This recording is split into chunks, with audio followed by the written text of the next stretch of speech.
Okay, this is the beginning of the video. This is the tomatoes.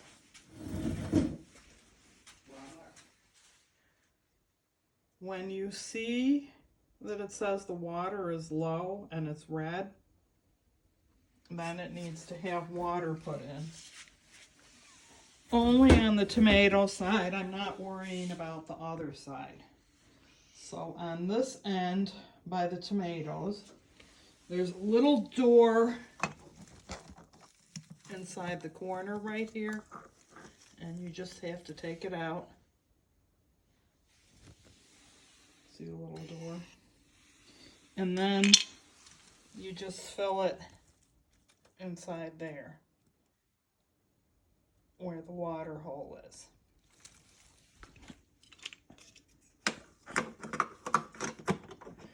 I don't think any of these plants will need water, but if they look dry, you can just sprinkle them. There's a mister up on the top there, and pour a little water inside the tray. Next, we're going to go in and check out the cat's dish.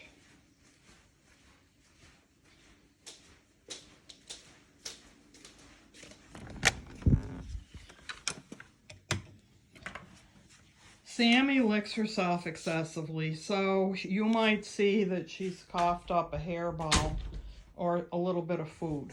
That's not a big deal. Now, the cat's dish is over here, but I'm going to move it out so it's easier for you to get to. I just have to figure out what it's plugged into.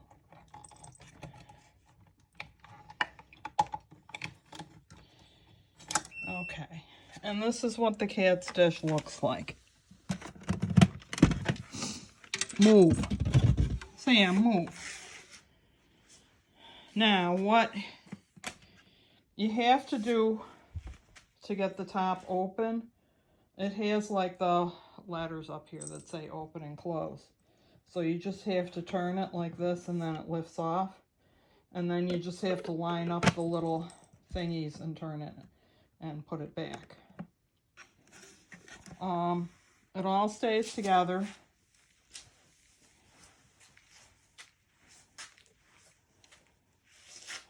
And I'm going to set it right here next to the bathroom door, kind of close by, and I'll plug it in,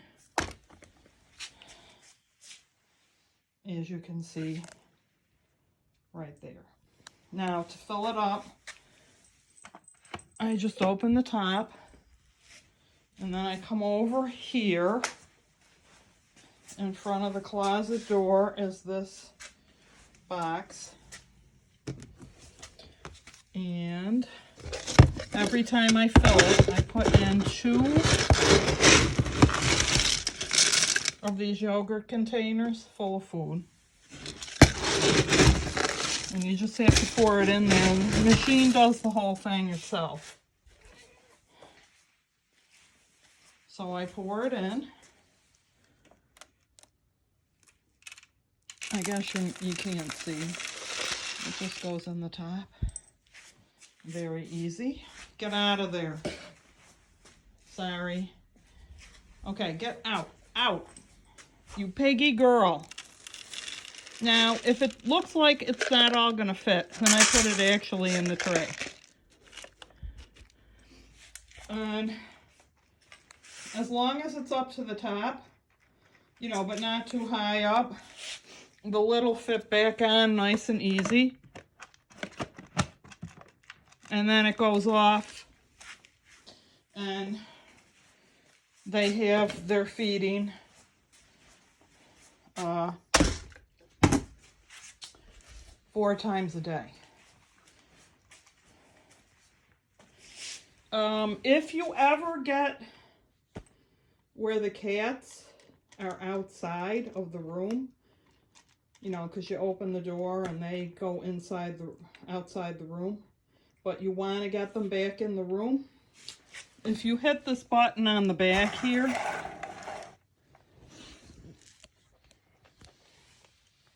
there's 4 buttons on the back. There's a well-used one. It's the top one on the left side. You just have to push it. And it makes this noise.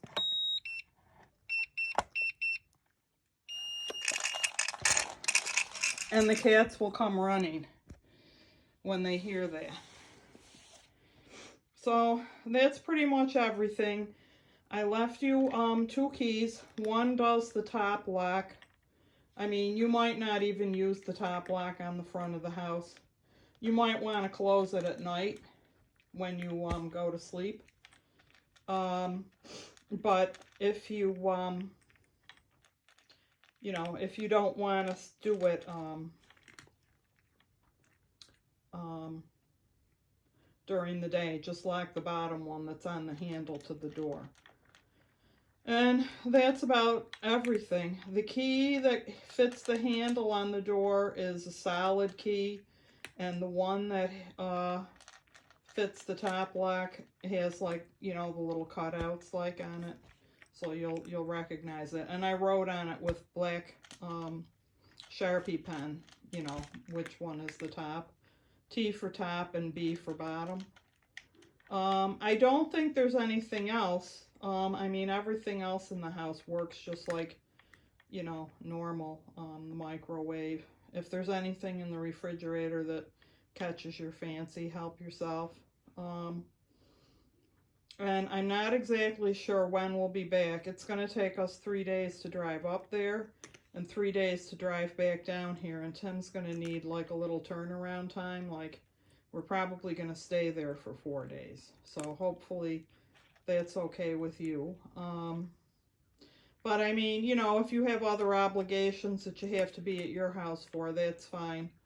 The cats are not going outside at all because they've been in since we've been doing the pool. So they're kind of used to it.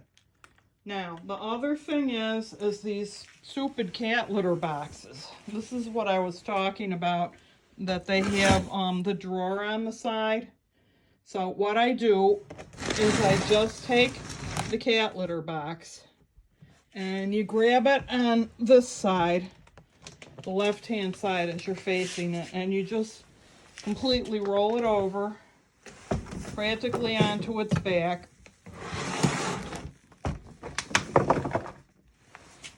Like this.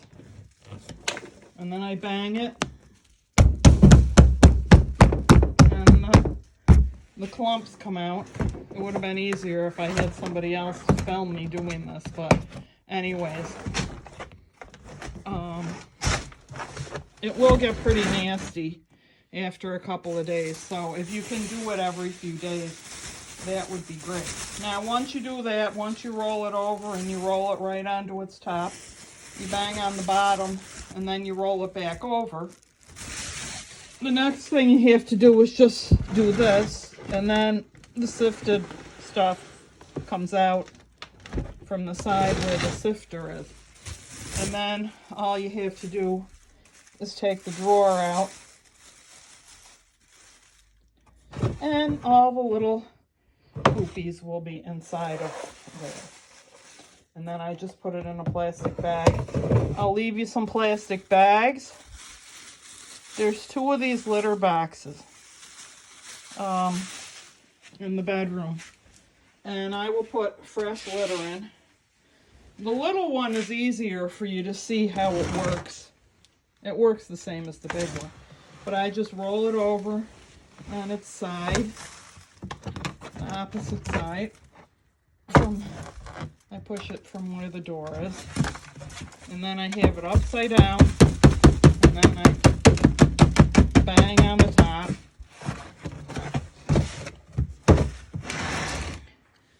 And then I have